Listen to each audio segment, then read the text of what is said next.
visualizer is the funniest Okay. to me. Well, Dude, So wait, we did start the show. No, welcome back to the show. This is round 2. The take 2 is always better, you know? Greetings from Los Angeles. It is Sunday, August. Should we date it? Beats me. Dude, I don't know. I think it's the all 23rd. a blur. Coronavirus. It's day of coronavirus, The dude. day of corona. It's the same day Bro. every day. Dude, I saw this right on Hulu before we were hanging out. There's this brand new show on Hulu called Love in the Time of Coronavirus. And What? it's a scripted show that they like filmed it. It looks horrendous. It's too soon. It's too soon for the Corona set fiction. You know what I mean? I feel like we're not there yet. Give it a year. Next year. Is that? I don't think it's ever. I don't think it's interesting. It's not. As a man that's tried to fall in love during the coronavirus, it's pretty boring. It's boring as shit. And I haven't tried to fall in love. The fucking I'm a who? garbage fuck boy that I have no love in my. No, actually I do, but I don't think it's interesting. That's my point. It's not. And no one wants to watch a show of people learning how to date in COVID. And that's the other thing too, is like you see so many articles now of just like, here's what it's like for single people date. I'm like, hey, no offense, buddy. The only people who give a shit about single people during Corona are single people during Corona. You know what I mean? and we already know. I know, right? And Yeah. it's just like, we're finding love. It's so hard. Can we go? We have an awkward Skype call. Oh, we're going to walk. Shut up. You're fucking the first day. You're hanging out at the apartment party. And don't bullshit me. I feel like these shows are going to be this like ideal fairy tale of like, we met and like, oh, we have to wait 6 weeks before we meet. And then like, again, we're walking. I'm in the street. He's on the sidewalk. Like we're walking. No, nobody's doing that. They're sucking and fucking. They're getting in there. No one cares. No one's sucking.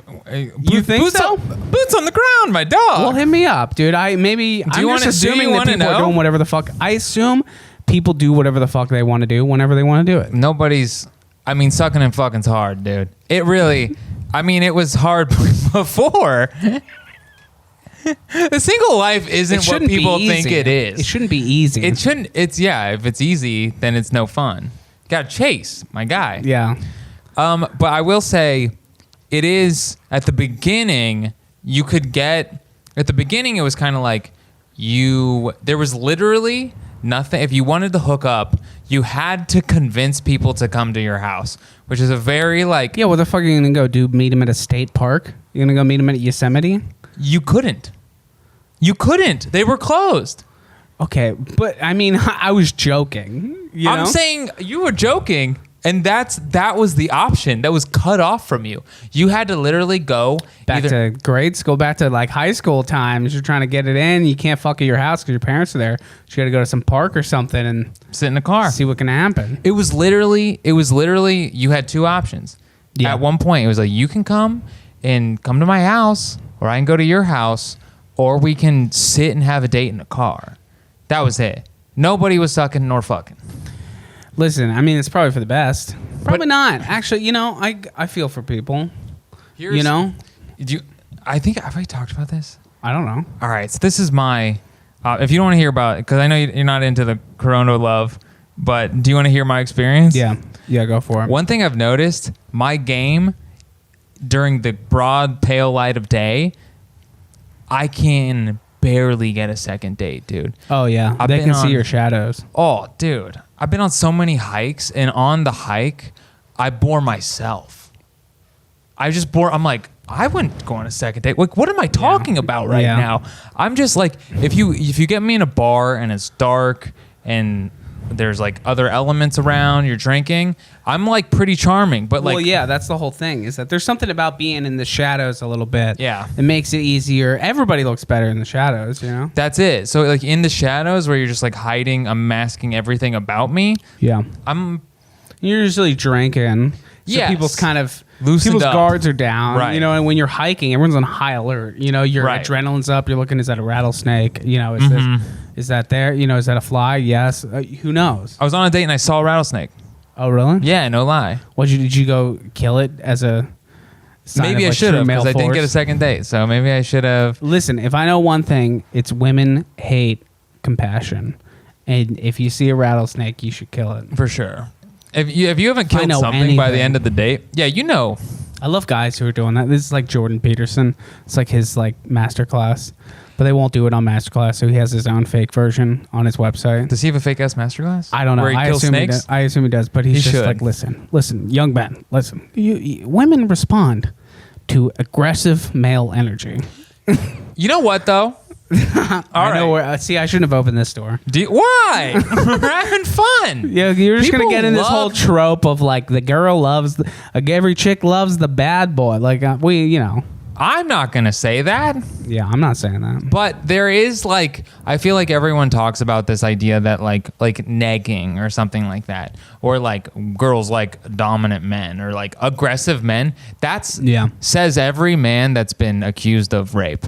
Oh, Like for sure. yeah. They're like, I thought she was, Yeah, she's strong male presence, you know. Yeah. She just wanted an aggressive guy. She's a guy that takes what he wants. I'm like, hey, I'm going to be honest, there are women like that, but if you don't want a rape case, you stay the fuck away, dude. Yeah, That's if you not want your type of live girl. a simple life, go ahead and avoid that whole, corner of the world. Listen, I don't know how hard it is. Dating love in the time of Corona. I just saw it and I was just like, dude, you're pandering. Like, we're at this point now where media is just like pandering to people's most base instincts. You know what I mean? It's like that whole thing. When I saw that, I was just like, the title was Love in the Time of Corona. It might as well have been You're Lonely. And it's just, you're lonely, and you go in here and you watch these people like figure out this weird fake relationship. I feel like this idea. Did you watch it? No, dude. No, Were you tempted? Of course, I'm tempted. Maybe Oh, I'll hit you it up should later. have gone in, dude. No, I might peep it. I have no patience for like these. I hate, it's going back to like, if you want to talk movies and TV for a second, I hate a movie or a film or Jesus Christ. I hate a show or a movie that is trying so hard to be in the moment. Like a show that's trying to be, I don't want to watch a show of just people trying to make it in 2020. That's fucking boring. Like everyone does that. That's everyone. Except actually it's not, because this show is really about the people who are only pretentious enough to write it into a script and then make it about themselves. Like 90% of people don't live a life anything like, Do you think fucking I was thinking about this. Master of None, or go on the flip side, Shrill on Hulu. Like no one lives these lives. I feel like, and it feels like people are making shows for the people making the shows. I think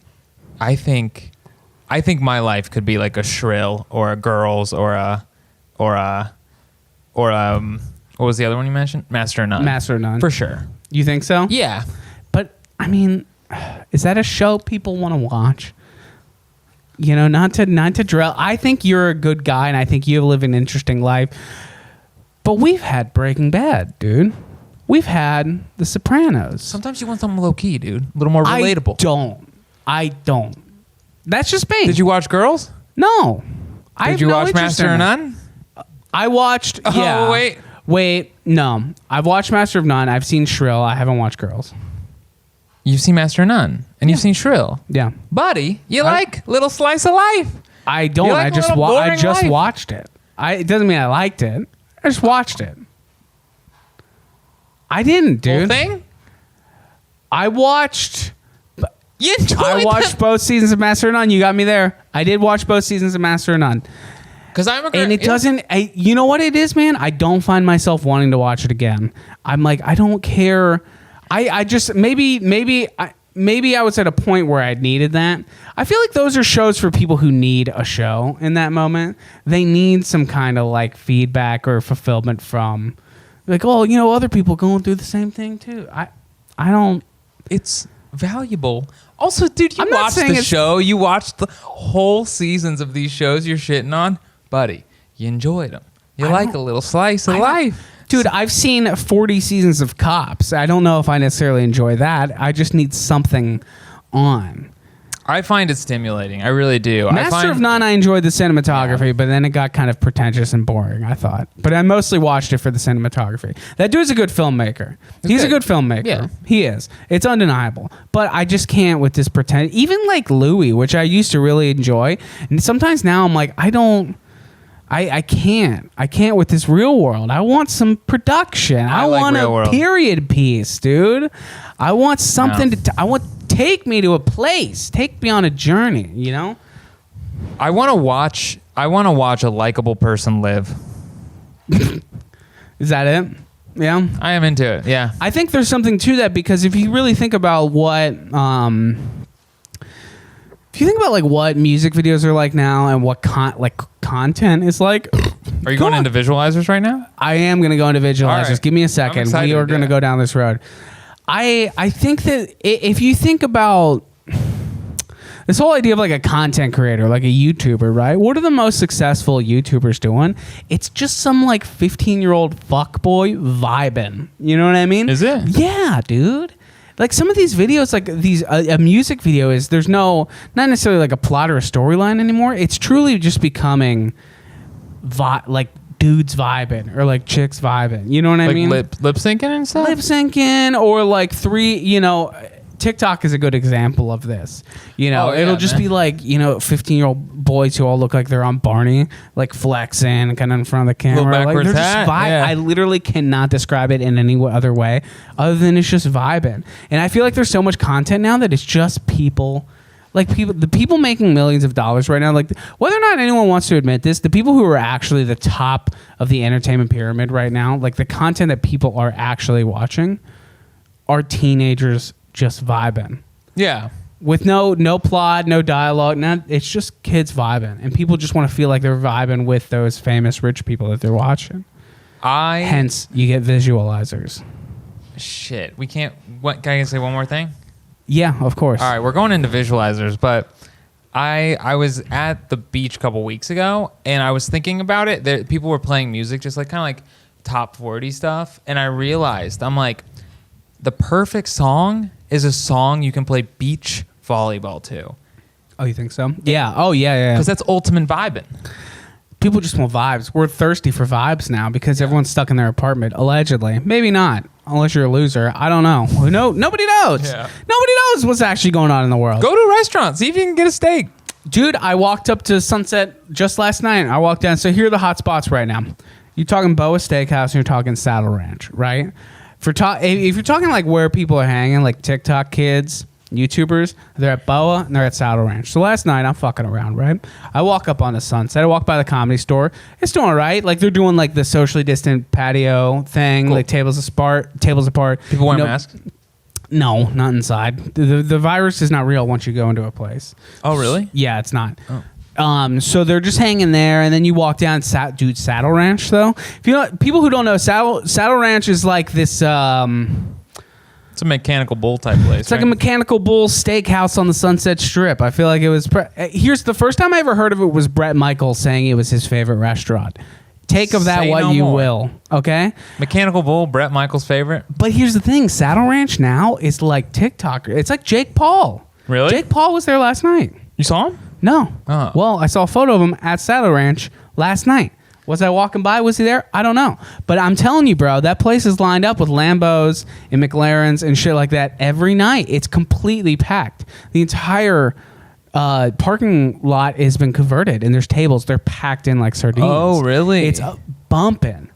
Dude, it's bumping, and so are the other clubs on Sunset too. I'm getting to this point where I don't know what like reality is anymore. I feel like I have this idea. I stay in my apartment most of the time. I mean, like, what the fuck else? I'm not going to Saddle Ranch to throw down on like a T-bone and hang out with Instagram people. That's not me. How else are you gonna show off your Lambo? I wish I could, dude. I wish people. You see, my Lambo's parked right here in the garage. I can't even take it there, dude. Yeah, it sucks. I can't even take it there. And you see how many people are packed in, and you know what, man? I'm at this point now where I'm like frustrated. I am frustrated because I don't know if I'm frustrated with myself or other people. But do you drive by these restaurants and you see them packed and you see them full of people, and you're like, wait, is everyone else moving on with their life and I'm just stuck? Like, is everyone else living their life and I'm just sitting here? It's a dangerous way of thinking.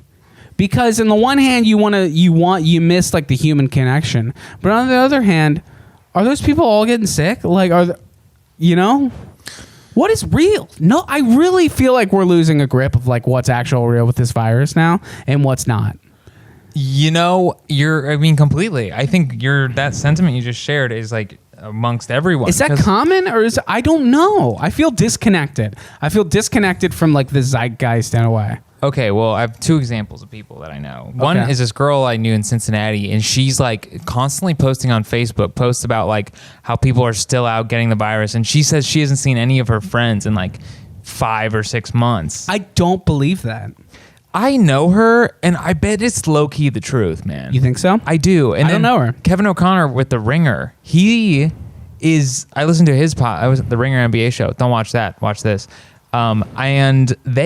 He's like, the way he talks about it, dude, he says, I haven't seen any of my friends in 6 months. He's like locked down because his dad had cancer, and like he wants to be cautious of people that are sick. So he's kind of got that sort of thing going on. Dude. But he sees what you see, and he's like, what the fuck y'all doing? But in reality, maybe we're in similar situations in that front. You are. I hadn't thought of, but here's the thing. My sister has cancer, and I'm not like fucking sheltered. I'm not going to a bar. I'm not going to a restaurant, but I'm out. I'm running into 7-Elevens. Yeah. Well, your sister was at the beach, right? I'm going hiking. Your sister's living. Dude, she was at the beach. Yeah. You should listen, that was the weird thing for me, is when I saw her at the beach. I was like, dude. Because it's one of those things where it's like, dude, we get there super early and nobody's fucking here, and you just don't go near anyone. And then, of course, it's not like we were going to the beach when she was popping. Sure. But she was like, I found odd times to go, and then it's big enough, and it was never an issue. No one was ever within our vicinity. And then I was kind of like, oh, dude, you know what it is, man? People just got to live modified lives. But the problem with that mindset is that you have to have restraint to do it. Like, there are people who, like, you have to have enough restraint to be like, okay, I'm not gonna be a shut-in, but I'm also not gonna just like start pretending like this shit is real, like it's back to normal, and then nothing could happen. We're incapable. We are incapable. We can't be governed. We can't be teased. That's really what it is. You hit the nail on the head. We cannot be teased, and that's the thing.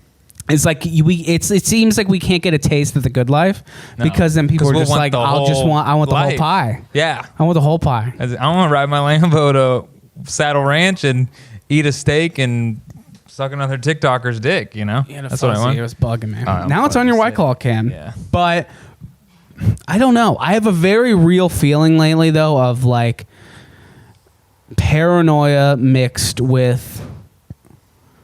Oh shit! Are you going confusion? Are you going hoaxy on me? I'm not going hoaxy. No, absolutely not. It is real. It's okay to be a little hoaxy. No, it is real. Whether or not it was created to like kill, whether or not it was created to kill people, that's up for debate. But it is real, and it is what it is. Are you gonna die from it? Probably not. But could you? The thing is, no one definitively knows what their spread is, right?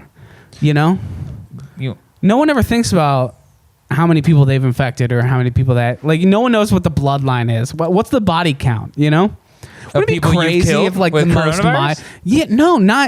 me, anybody. Think about the people going out and they're saying, like, listen, let's just say you're one of these people who's like, I don't give a fuck. I'm going out. I'm doing my thing.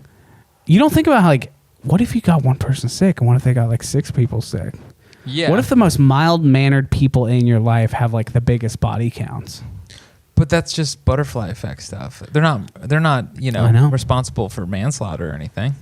No, because they went out to the not beach. now. Wait till 2023 when the economy's never recovered. The only way the government can make money is by prosecuting its own citizens for spreading coronavirus, like tickets. I don't think that's going to be the future. We want to hear. Okay, here's what I'm thinking. You're wearing sunglasses because the future is bright in your eyes. Yeah. For sure, man. Here's what I'm thinking. Here's what's going to happen. I think we're going, because I'm like, what I'm doing, I'm living, all right? And we need to actually, sorry, I'm going to derail what I'm talking about. Yeah. We need to talk about this, because you're talking about tracing people, all right? So I had this idea for, like, we should all just be, like, doing, because everyone's like, I don't want to be tracked. I'm like, you carry around a phone where you've already been tracked. It's done. You will never live a life where you're not being tracked because you're always going to carry around a phone. For sure. That's just the way it is. But people are like, I don't want to be tracked. I turn on tracking for Citizen, which basically it tracks everywhere you go and basically tells you if you come in contact with someone with coronavirus. It's contact tracing. It's brilliant, right? And everyone's see, and you busted my nuts on this. You were like, I got a notification on my phone here's the thing. That said I was doing it. Citizen is trying to get people to sign up for their contact tracing, which first of all everyone should inherently raise a red flag that they're actively recruiting people to sign up for it. Could contact tracing help coronavirus? Maybe. But like, what's the fucking difference, dude? Like, it's everywhere. It doesn't, like, what are you gonna, you live in Los Angeles, you go to the beach, you go to a hike somewhere, you go to 7-Eleven in Brentwood. There's 20 million people here. Yeah, what but is that contact tracing going to do? What the pros far outweigh the cons. And in my opinion, right now, there's no concrete evidence. Like contact tracing, people love to say that contact tracing has helped pandemics in the past, but the difference is, first of all, there's way more fucking people now, and we're also more mobile than we've ever been. So at a certain point, it's like, okay, we know we can alert you that you've been around someone who has had coronavirus.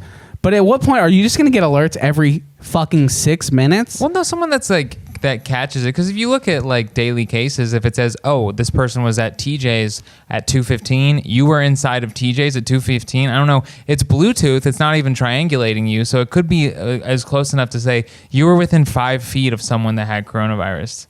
You know what I mean? Because it could just be matching. As a software dude, I know they could, if both people got Bluetooth on, they can track you up to, time 2:15. You guys are within 4 feet apart. So it's not like, oh, you were in TJ's at 3, this person was in at 2, go get tested. It's like, hey, man, it's like literally your phone's pet a dog that had coronavirus yesterday, and we know. Listen, it's scary shit, but like, hey, man, I'm trying to go to Saddle Ranch and eat a steak and but it's not going to make a difference. It's not going to make a difference. If you contact trace, guess what? Most people aren't. And it's not going to... Contact tracing, I feel like, only works if everyone's doing it. It's going to help. So get on it. Let's all... This is the... No. All right. No, all right. I can't volunteer for this, bro. I'm in. I'm on board. And you know what's crazy? Yeah. The reason you should think I'm somewhat legit is because I don't go anywhere. And I'm still like, no. See, the thing is, we're on different pages because you don't go anywhere, but I'm the guy that's like, let's party. Because I've gone mentally ill. Well, I have too. And have you gone? What type of mentally ill have you gone? Well, let's see. The first stage would probably have when I grilled that chili. That was the first stage of mental grief. Mm-hmm. I don't know. What's you're saying? What's the diagnosis I'm at? I forget who I am is really what it is. It's an identity crisis for me. I forget. I feel like I don't live in Los Angeles. I feel like I live in my apartment. Mm-hmm. That's a nice ass apartment, though. It doesn't matter. I don't know. I don't care if I had. That's why it's crazy to me sometimes you see like celebrities with these insane homes. They're Brad Pitt's quarantining in this Los Feliz 5-bedroom. But dude, you're still stuck inside. You're not experiencing life as we know it. I do. And that's inherent. It's never going to be enough. It doesn't matter. I don't care. I'm in a 1-bedroom apartment at the end of the day. Like, cool. I have a little green space. But fuck, man. I slide out and I go get my heart broken, dude. I go out and live. Yeah, well... I make it happen. I create melodrama in my life so I feel like a human being because I have to. And I can't not. I'm the same way. I mean, I get that. We need some. You out going to boxes and shit just to get in fights, man. Dude, I wish. By the way, I went over the other day and I looked at the name and it's literally boxes and... Things. It's like boxes and things. Yeah. I was so close to not boxes. Bad. Yeah. Shit. It's not bad. I don't know what it is. You want to go back to visualizers? Not yet. Do you have more? Okay, you got more? No, we'll get back to visualizers. Right. We're talking about the decay of the world as we know it. Here's what's crazy, man. I'm starting to you know what's weird is we're starting to see the media policing what coronavirus looks like what this day and age looks like. It's entirely created by CBS News. I flipped on the DNC the other day, which, by the way, if you watch the DNC start to finish, get help, okay? You got nothing going on. You watch Cory Booker talk for more than 10 minutes and you don't change the channel? You're not fulfilled. You need to find a wife, okay? You're a registered Dem, right? Fuck no, man. What are you? I'm not registered to a party. I just get the ballots. Oh, you're not affiliated. No.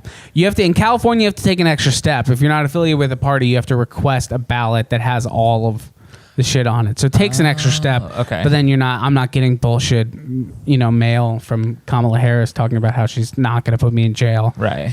So speaking of, I was watching the DNC. I popped on. It was the end of Joe's speech. And here's the deal. I don't give a fuck what he said. I don't care what anyone said. That whole thing was nonsense, and it was fucking pandering to people who have nothing else going on.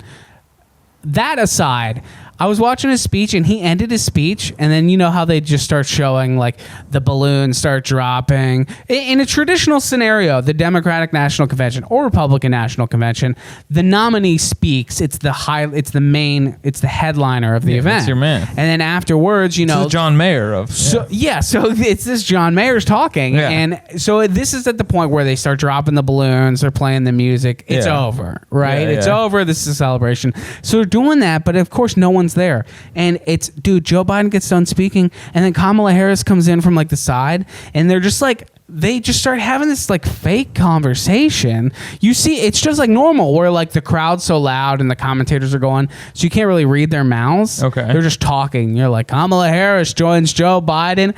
This is the Democratic ticket. This, are they going to have it? And they just but they're having this fake conversation and nobody's in the crowd. Like they're talking to each other. And then they start walking into this like, you know how like the stage, there's like one, like the curtain where everyone walks back, right? Yeah. Well, they both start walking towards it at the exact same time. And then like right as they get close to walking up, the camera cuts away. Like it didn't want to show them getting close to each other. Actually having an actual interaction. Yeah. And you can't have a fake conversation with someone when you're 4 feet away from them. What was interesting to me is I was like, oh, they're trying to not show them in close proximity because they want them to look like, oh, we care about coronavirus. But the reality is I'm like, dude, you're on a bus all day together or whatever the fuck. You're not going to fool anyone. But they cut away. Like they deliberately cut away to like a random shot. I was like, okay, what are we doing here? This is your truth. And then they walk outside and give another speech outside in the parking lot where everyone is like watching, and they're doing cutaways of like all these people in the parking lot. And dude, I think these people were paid to be there.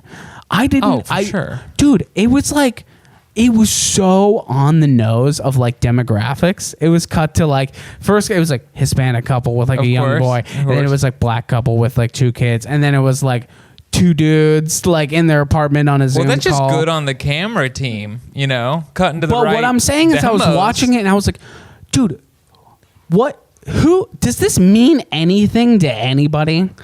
Well, you're watching. I tuned in for a second, but I didn't watch the whole thing. Yeah. I had to peek in. I got to see what's going on a little bit. Yeah. But it was weird in the sense that like in the past you would watch when Obama like got the nomination at the DNC, it was a big moment. It was a big moment, and it really did feel like people cared. Maybe I'm looking back on it with a little bit of rose-colored glasses, but it truly felt like a big moment. It was a moment. And this time I was watching them like basically accept the nomination. I'm like, this is bullshit, dude. All of you were paid to be here. Do you know anybody who's like Team Biden? Do you know anyone one person? Do you know one? Do you know anyone that voted in the primary for Uncle Joe? No. I don't either. I don't know I'm Green anyone. Party, so I didn't even vote in the... Well, you are doing God knows why. You're just filling up ballot box space at that, doing that. I'm doing my civil duty. Yeah, what for voting for Jill Stein? I did in the previous. What was that for? For the health of the earth. Don't vote. Just don't vote. It sends a better not voting is so much more noble than like voting. It truly is at this point. Yeah. But, people don't want to hear that. People want to be like, we have the privilege of vote. Voting is truly important to yeah, it used to be. And now our entire economy is run on Facebook Marketplace, and our personalities are just people who have followers online. So, yeah, I guess it does. I mean, you can vote. You can do that. That's why I vote. Nobody likes Joe Biden. This is the first election where it's really proving that, voting is meaningless. I'll go as far to say it's all a sham. I think it is all a sham, dude. I don't want DJT, bro. I don't want Uncle Don back in there for the pure reason that I'm tired of being like a worldwide disgrace. Like at the very least, I just want people to view America. Responsibility. I do not accept. I accept no responsibility for my president. Yeah, you can say that all you want, but the way the world still views the country. Well, if you want to view me as like, that's fine, but like, I accept no responsibility. Also, a lot of governments are jokes and have like assholes. Of course. I mean, Australia, they were like basically, I think that's what we're going to turn into, because Australia basically, political corner, here we are, but they basically had, you can challenge the presidency. So basically it was just like other politicians challenging the presidency and taking over literally months at a time. So they would just blow through prime ministers. That's what we need. We're going to have that. We're going to have it where it's like, this person's an asshole. Literally anyone that is a politician, their job is to like maintain peace, and they will not do it because everyone is so involved in their own self-interest. So honestly, I'm very apathetic to the whole process. Me too at this point. Like here's the thing that people don't get is like, you know, say, okay, Joe's, but here's the thing. Do you think this is the number one question? Everyone wants to say, oh, you know, polls show this, polls. First of all, polls are bullshit. And if you think polls are legit, you're an idiot. Here's the real question. Is Joe Biden's platform, can he be elected purely on the grounds of not being Donald Trump? Or will he have to actually show promise and have a concrete plan in order to beat him? Or is just not being DJT enough to win? I think, you know what I think it's going to be? What? I think we're going to get into the debates and we're going to start to realize that DJT is actually... Oh, I think we're going to realize DJT is actually the lesser of two evils. Interesting. That's a bold claim, but back it up. I just think we're going to see some personality and some like nasty sides of Joe Biden and a little bit of loss of control to the point where so not necessarily policy and ideology. We're going to see some Jeb Bush moments come out of Joe Biden. We're going to see, because ideally with the debate, you're really not debating points. You're just really debating like personality and confidence and who's the better daddy. Yeah. And I think we're going to get to the point where we're like, yo, this man, I need a zaddy, dude. Yeah. And I that's what I think is gonna happen. I'm going green I go green every time. But like, why, dude? Because I'm starting a movement. Because I'm not the problem. But and I the refuse. Green Party's been going for 70 years, dude, and nothing has ever changed. Well, because y'all motherfuckers don't jump on board. That's not my problem. No one actually wants a Green Party integrity. I vote with integrity, and that's why. But voting with integrity would mean not voting. How so? Because I've not voted for. Because we're choosing between two rapists, and like we're choosing between two like weird old dudes who have no connection. This is purely just Jill like for Stein optics. Ain't never raped nobody. Yeah, but she also doesn't believe anything, and there's like no platform. She would know, dude. Jill Stein would never have any shot of like running the country correctly. Well, you got to play that game a little bit. You got to play that game a little bit. You got to shake some hands. You got to be in the system. That's why Obama... Listen, people don't... Say what you will about Obama, but the dude was the perfect mix. Like, he was the ideal candidate. The reason why people loved him so much is because he hit that perfect balance of like, okay, I know how Washington works. I'm in the ground a little bit, but I'm also likable and I'm relatable, and I make it, above all else, I give you the image of empathy. I make you feel that I feel. Above all else, I've never raped anybody. Above all else, I've never raped anybody because he didn't have to. Yeah. But the point is, that's why he succeeded. But now here's the thing: we have two completely unlikable candidates. Yeah. And here's the thing people want to say about Joe. Listen, voting for Joe because he's not Trump, that's great. But are you ready for 8 years? Because here's the thing: what happens in 4 years? Well, there's not going to be another Democrat. They're like, that's not how it works. Like, he stays in. If he wins, he's the incumbent. They're not going to put someone else in. So do you want 8 years of him? Is he going to make it 8? Or are people just hoping, he dies and then Kamala Harris becomes president and then, the whole country's prison camps? I don't know, I think that's the plan. People are going to jail for doing keyboard cleaner whippets in a park, which, should they? Maybe, but, Is she, that's not on her. pro-police state? Dude, she's a cop. Kamala Harris is a cop, okay? Like, she's a prosecutor, tried and true, California born and blue. Like, she's not to be trusted. I think that's the very least anyone could say about her. She's kind of a narc. She is a narc. What's a girl to do, man? I get that. But she was obviously going to be the pick. It was never going to be anybody else. Yeah. Not once. I don't know what the answer is. This concludes Politics Corner. Ben Shapiro will be menstruating. He will be menstruating on the day of the election. People enjoyed us talking about Ben Shapiro's sex life. Talking about or shitting on?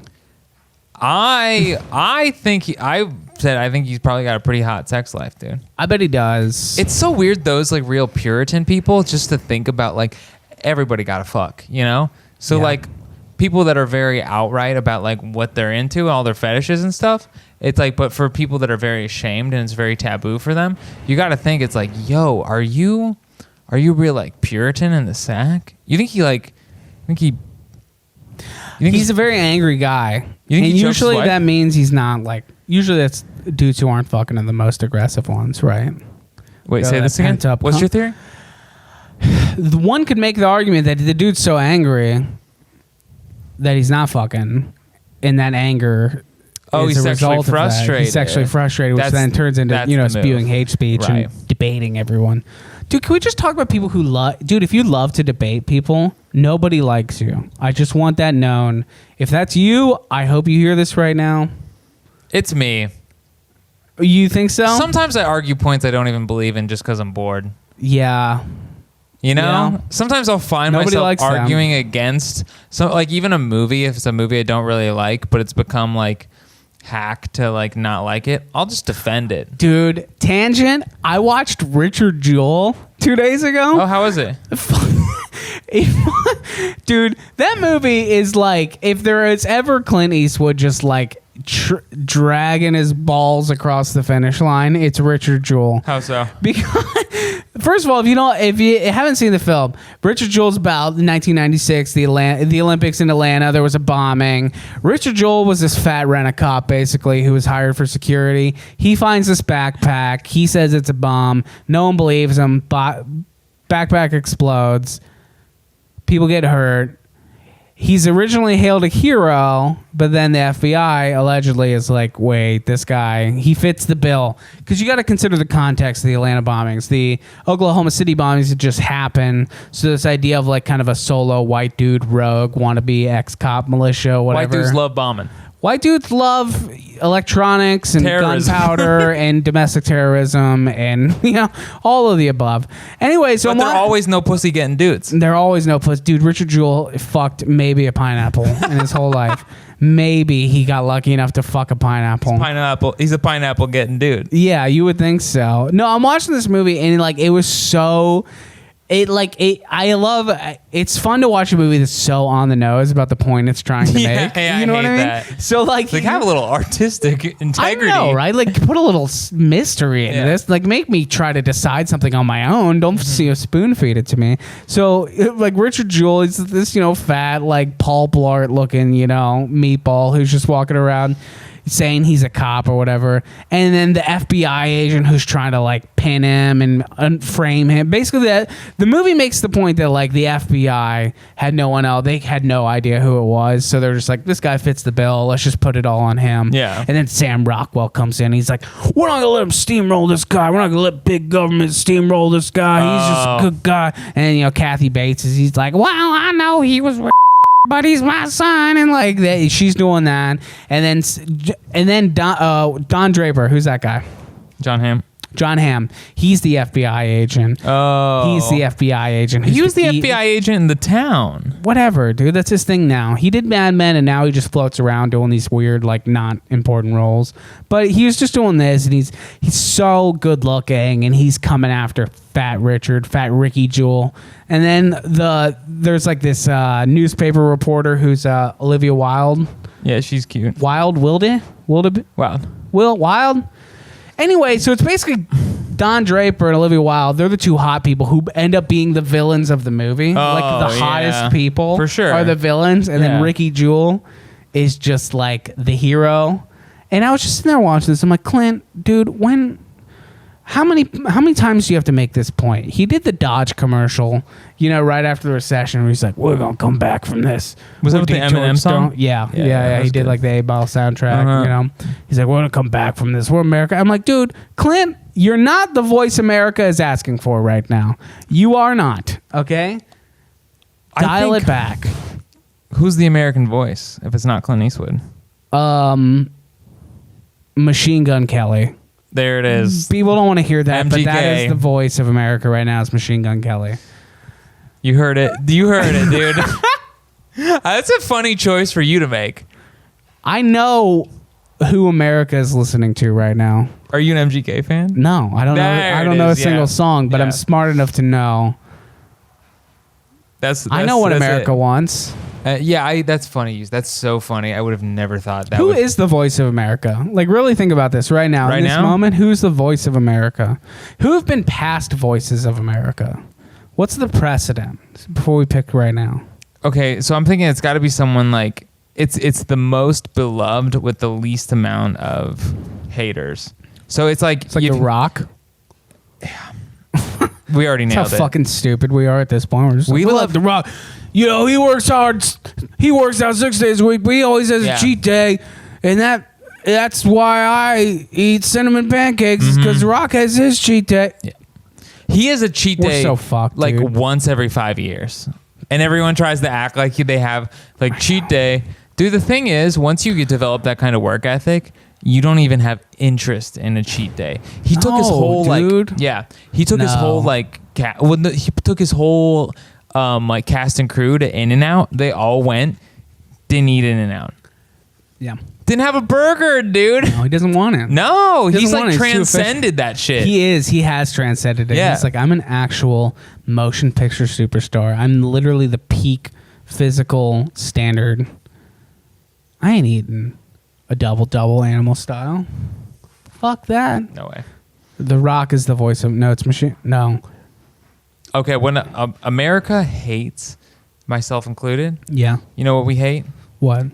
Bitch-ass men. Oh, you think so? Yeah. Hate a bitch-ass man. Yeah, nobody likes that. Just a spineless Danny Tanner's will. never going to be the voice of America. No. I mean, he had a little bit of strong, fatherly presence to him. So I wouldn't say he's the Quinn example. He was not a good dad. Dude, I don't care what anyone says. He, doled out some lessons for his kids, but, I don't know. He just kind of was there.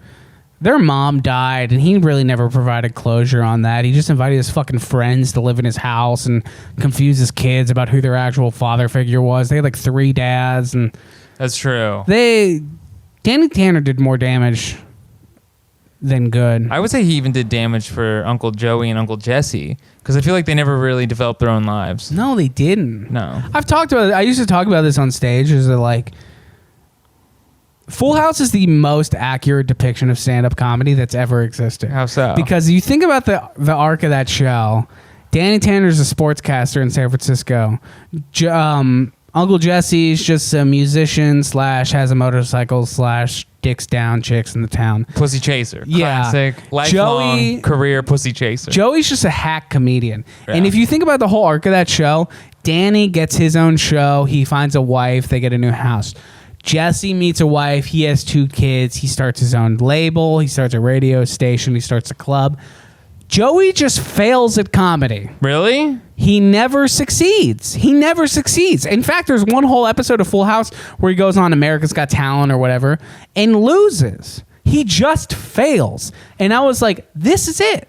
This is it right here. This is Ranger Joe. He's doing all these cartoon voices. His whole act was just hey, here's this, Buster Keaton impression I'm going to do from the night. I'm like, dude, come on, dude. It's the 90s. You're in San Francisco. People were doing heroin and fighting each other. What's your comedy, Joe? His comedy never evolved. That's why he never succeeded. That's a good point, too. And it's also there's always the guy in comedy. There's tons of these guys, but they're not funny, but they've mistaken their likability because they're a nice person. They've mistaken their likability for being funny and like having interesting insights on things like that. But it's like in reality, it's just like you're kind of a nice guy and people like having you around. You're likable doing you're a social climber. And if you're a climber, then people are always going to be... You're always just going to be floating to whichever ladder you can find, right? Yeah, but you have no substance at all. Like you're not actually. You don't actually have any being thoughts. Funny is hard, dude, and most people just aren't. You know? Yeah, well, being funny is having a perspective that people haven't heard yet. Yes, exactly. That's all it is. And you got your own can't teach recipe. that. Yeah, people are like, I'm writing my hour. I've got this new hour. I'm like, dude, what? I don't. Maybe. What is it? What's in the is hour? it? What do you, dude? What is stand-up comedy like? What could be interesting in this day and age? Like, really think about like the next big comedy special. What's it gonna be like? Is it gonna be more? Is it gonna be this overproduced Netflix? Like, we're in a theater, everything's well lit, it looks great. No, dude. What is it going to be? iPhone. It's gonna be iPhone shot. Nothing but like. There's gonna be an album that's like iPhone shot entirely. Child molestation jokes, and it's gonna just bootleg rise to the top. Yeah, everyone's gonna be making fun of it, but deep down they all like it's everyone's favorite special. You could be right. I'm not right. You could be right. This is the most wrong I've ever been, and I want to get that. I think you want to be all wrong. wax right now. I think you want to be wrong. I am, but most I think that's all America's looking for is like pedophile jokes. We don't want to. We love dirty shit, dude. We love taboo, wrong, nasty. At least I do. That's my fetish. Of course. In comedy, in anything, I want to hear. Because even like if I hear someone like just scream like a super the worst racial slur. We all know what I'm talking about. Yeah. If I just hear someone screaming it like a crazy guy on the street, I'm gonna laugh. You know what it is, man? Listen, I'm gonna laugh too. Because it's so wild. I laugh. It is. It's that compulsion to be like, you laugh. Is this happening? Dude, laughter comes from like, for me, sometimes it's a place of discomfort because you're in such an element that's so different from like the bullshit of your day, your day-to-day life, right? It's still joy though. But here's the thing, discomfort, but dude, it's still we've joy. talked about this though, is that like, the reason stand-up comedy has to evolve. Like, I'm not saying it's going to be me. I'm not one of these people who's so delusional. No, bro, I'm not going to die. I'm not one of these people who's so delusional who thinks that like you in this post world that you're going to be able to like work up through a club and like get it. That's over. It's over, at least for the time being. It's not going to happen. Oh, it's been over. There's no that path can't exist when there's not an actual industry. There's no like backbone of the industry anymore. It's just like what works online, what is provable that works. Okay, cool. Here's a contract. Let's do more of this. It's like prove us do the R&D, like prove to us that this can work and we'll give you money. So like that whole risk taking thing's gonna go away. And then also the fact that like what are people watching on their phones? Like, think about the actual content that people take in day out. It's people fighting at Long John Silver's. You're right. And like your trite fucking observation about, what it's like, what your, kids, friends, parents are like. It's like it cannot. It might work. You might have a stand-up special that's valid, but like it's not going to be... This is pretentious as fuck, but take it or leave it. It's not going to be like boundary-pushing art. Like the art of our generation, the art of this day and age is not going to be that. It won't be.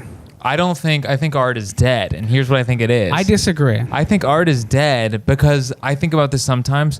Art has to be really good to be entertaining, and you know what made me realize this? What's that? Video on Facebook that went viral of a guy in a semi-truck that was drunk and fell asleep and left it idle, and it blasted through a bunch of cars, a bunch of fences, and into the side of the building while like 100 people are trying to stop it. Give this man an Emmy. That's what people are watching. I watched it and I'm like, that's enough entertainment for 2 days. I'm just going to think about it. The real world has gotten so fucked up. Yeah, but it's awesome to watch. It is awesome to watch, but it's gotten so fucked up, and our vision of it is greater than ever before, that this, like, these like stand-up specials of shit that's just obviously made up and not even real. Who does this appeal to anymore? Who does this appeal to anymore? These people are like, I truly don't know. I won't like name names obviously because first of all, I'm not successful and I have no right to. I'll talk shit. But like, dude, being honest, I haven't watched a Netflix comedy special that I was like, yeah, that's fucking good. I have not seen that. The best specials that have come out this year, in my opinion, were either came out on YouTube, people just posting it to their channel, or posting it to their website, which is like, hint, hint. But what I'm saying is like, I don't. Rest in peace, Louis C.K. Rest in peace. He was killed in 9/11. Mm-hmm. What I'm saying though, dude, is I know this is like a pretentious conversation, but like this idea of like stand-up being art, I still think it is art. I really truly think it can be. I think like really good stand-up currently does exist, but I don't know if it exists on like the big daddy of Netflix. Certainly not like Amazon Prime special. You see billboards for specials now and you're like, who the fuck is this guy? Yeah, it's like, who is this? Jabari Sanchez Robertson? It's not even that. Yeah. It's just like Mike Tony. Yeah. Shit's tough. Right. Like, it's just like, what? Who are you, dude? I'm in this world and I don't know who this person is. It's just like Mike Antonio. Forget about it. And it's like I Amazon would watch Prime Mike Antonio's Forget About It. I would too. That sounds pretty good. But I'm sure there's a lot of My Italian Mother stuff, which is my favorite type of comedy. What are you doing? You put your clothes on now you're doing Sebastian Maniscalco. She put her shoes on the side of the room. It's like, aren't you embarrassed? That's pretty good, dude. I can't do a good Sebastian. You killed that. I'm gonna be honest, dude. Man. He's got a podcast. I heard an ad for his Sebastian's new podcast. I'm a millionaire right now, dude. I'm not going bad on him. I'm going bad on the ad for his podcast. I was listening to iHeartRadio, and they were like, "It's Sebastian and he is a co-host, Sebastian Maniscalco and Pete." It's like Pete Corleone. I don't fucking know. Mm-hmm. Anyway, so it's just like two comics that talk about anything and everything. And then it cuts to a bit. And he's like, so my wife's mad that I'm coming over talking to you. And I said, excuse me, did I not pay for the house? And then it's just like the ad's over. And I'm like, $50 million deal. Buddy. $50 million deal. Get it, dude. They know. They know what? They fucking know what people want, dude. Pick a lane and go down it. Either sell the fuck out and give the people what they want, give middle America what they want, or do your fucking thing, be weird, and do not try to chase that national audience. I'm frustrated with people seeking everyone to be their fan. I'll chase the broad appeal. That's it? That's what I'm saying. I just want money. I don't want to have to think about money anymore. But like, just do that. Yeah, I'll do whatever. To it. I'll be like a Jonas brother if that was an option for me. Yes. Yeah, me too. I would be like, I'll lose 400 pounds and I could be a Jonas brother. Yeah, dude, fuck yeah. You disappear? Just disappear into the ether. I'm not even a person, I'm just an idea. That's what they are at this point. The theoretical Jonas brother? I am a theoretical Jonas brother. I could be vibing. Let's go back to visualizers. We're back to vibing. You brought up visualizers, and here's the thing. I didn't know what a visualizer was. I just recently figured them out. I think they're great. Okay, well, hold on. You should probably explain it better than me, but like the first time I saw the word visualizer was I was on DJ Khaled's YouTube page. Grease. And it was just like some song, was it? Grease. And it was just like visualizer. And I was like, what the fuck? I'm horny. I'll click that. So I clicked it and she's just shirtless in a pool with just some like hose in his pool. I think it's his wife. All of them? It's one girl. It was one? It's one woman. Well, good for him. You never see her face. Interesting. I have to go back. Just like loops. I was so fucking high when I saw this the first time, dude. I'm just like watching him in a pool sweating, and I'm just like, I don't know what this. I think he's fun. I think this is funny, but I'm also turned on. Like I don't. Yeah. You know. Like. Well, I think. What is a visualizer? So a visualizer is basically if you don't have enough money to make a music video, but you have songs that you're like, okay, we want to make music videos for this. So what we're gonna do is we're gonna throw together like a bunch of like templates for Final Cut or whatever, and we're gonna make make something visually interesting that's like maybe kind of repetitive, or you just have the same sort of animation rolling the entire time. But we need something to put on YouTube so we can get ad revenue for it. You need, and something that's just not the still image of the album. So Correct. And granted, they do different levels. They put different levels of work in for different videos. Sometimes you watch a visualizer and you're like, well, that was just a music video. Like Lil Uzi's, you don't like Juice WRLD, do you? No. I told you this the other day. Zach does not like Juice WRLD. I've been trying to get into hip hop, dude. I don't even know if he is hip hop. I'm trying to broaden my horizons. So I've been going on like hip hop top 50, or I'll do like top 50 charts. Bro, this shit is just emo. Just go bad on Juice WRLD. It's just emo for a new generation. I know you do, but it's funny that it's turned into that. It is. You know, it's truly Yellow funny. Card is suing Juice WRLD? Did you know this? No. Really? Yeah. Still posthumously suing him. I didn't even know that. Wait, is he dead? Juice WRLD died, man. What happened to him? Back in December. Oh, dude. Fuck. You want to know the story? Do you want to hear it on the air? I don't want to be sad. It's an interesting story. Let's talk about visualizers. Now, here's the thing. What's your problem? I love a visualizer. You get a visualizer because you're right. You don't have the budget for a music video. You don't want to pay someone to direct it. So instead, you hire a camera crew to come to your house that you fake-ass rent in Laurel Canyon, and you just shoot them, some little fucking 19-year-old nerd who's at UCLA trying to be a filmmaker is just going around filming you, like, getting an erection all over your fucking place, okay. Which is fine. DJ Khaled's Grease visualizer is not the best example of a visualizer. Really? It is not. Who led the way with visualizers? You know who led the way with visualizers? Beyonce did a music video that was basically just like a slideshow of pictures of her from when she was younger. I don't remember the song, but that was the music video. But if you were to show that now, you'd be like, this is a visualizer. Yeah. That's what it is. Well, this is similar to like in the boring ass like pop it's a punk shitty world. Music video is what it is. It's similar to the lyric video. It's the lyric video. Yeah. That's what it is. It's the lyric video. But people don't give a shit about the actual words of the song, right. So it's just a visualizer. It's just some Latvian chick with tits greased up in your pool, and you guys are vibing. People just want vibing, dude. And how much clearer can I make this? How much clearer can I make this to people? People just want to watch you vibe. That's all your brand has to be. That is it. No one gives a fuck about anything you have to say. They just want to watch you vibing. That's what I'm saying here. This podcast, no more dialogue. It's just us drinking White Claws. Dude, we'll get some music. We'll turn the camera around and we'll film it to us drinking White Claws next to the porta potty in my driveway, and we'll just be like, "No, he actually have to do it." Should we make a visualizer? We should make like a visualizer for nobody's listening, and it's like part us like drinking White Claws next to a porta potty in my driveway, and then it's just like slow fade in footage of like Pearl Harbor, Bay of Pigs. It's like Nixon like testifying there like before he's leaving office. Yeah.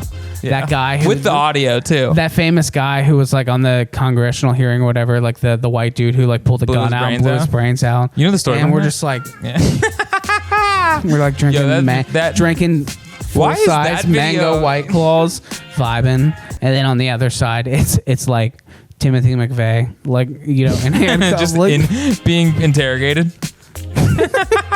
Then us cut back vibing by the porta potty. Then we're like walking down Sunset Boulevard, just like hitting our vape pens. We're doing this thing, and it's like Abu Ghraib, and then cut back to Saddam Hussein being hung. Saddam Hussein getting hung, and then no, dude. Here's another one.